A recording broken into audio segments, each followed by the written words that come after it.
बेटा third part है eighth class. हमने लेसन पढ़ रहे हैं हम पास्ट ऑफ द ग्लिम, जिसमें हम पुरानी थोड़ी यादें ताज़ा कर रहे हैं हमारे देश में क्या क्या हुआ था। थर्ड पॉइंट है इसका ब्रिटिश रूल, मतलब ब्रिटिश रूल हुआ था 1765 से 1836 तक। Religious leader priest ideas like untouchability and child marriage.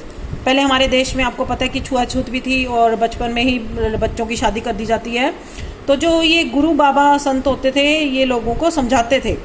Anyone who crosses the seas loses his religion, और उन्हें बताते थे कि अगर हमने अपने लिमिटेड क्रॉस कर ली तो हमारा रिलीजन हमसे खो जाएगा, मतलब हम उस कास्ट के नहीं बचेंगे।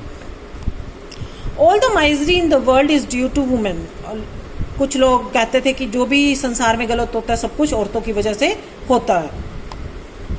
The truth was that Indians had lost self-respect, the British scorned them। कुछ लोग कहते थे कि जो, और सच्ची बात थी कि इंडियंस जो है उन्होंने अपनी सेल्फ रिस्पेक्ट खो दी थी और ब्रिटिश के अंदर वो हो गए थे, उनके हिसाब से चलते थे वो, जैसे वो कहते थे।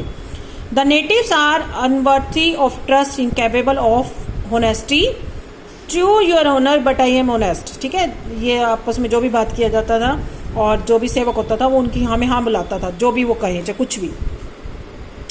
Being merchants the British wanted quick profit. अब जो ब्रिटिश थे जो कि काम करते थे वो चाहते थे कि हमें अच्छे से अच्छा प्रॉफिट मिले, बहुत बहुत मुनाफा मिले, बहुत पैसे कमा के जाएं हम यहाँ पे। दे हैवी टैक्सेस। उन्होंने क्या किया, किसानों के बहुत ज़्यादा टैक्स लगा दिए। To abandon their fields. अगर तुम्हें अपने खेतों में फसल करनी है तो तुम्हें बहुत ज़्यादा टैक्स देने पड़ेंगे।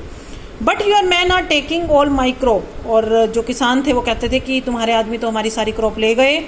You are still in arrears. वो कहते हैं जो अंग्रेज होते हैं कि नहीं अभी तुम्हारा पिछला बकाया रह रहा है।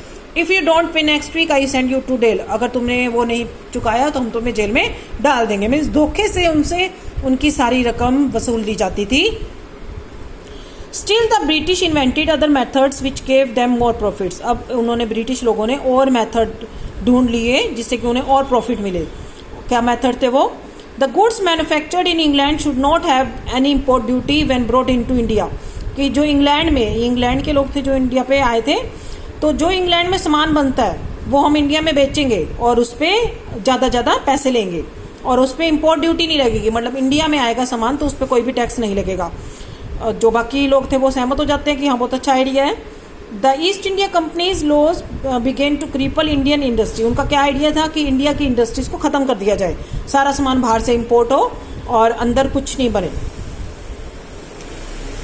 The British policies ruined expert artisan and their business. जो ब्रिटिश पॉलिसीज थी जो इन्होंने किया था कि देश में कुछ सामान नहीं बने, उससे क्या हुआ, जो हमारे देश के आर्टिस्ट थे और उनके जो बिजनेस थे वो सारे खत्म हो गए, क्योंकि इंडिया में सामान बनता नहीं था, सब बाहर से आता था और उस पर ज़्यादा टैक्स लगा के देना पड़ता था।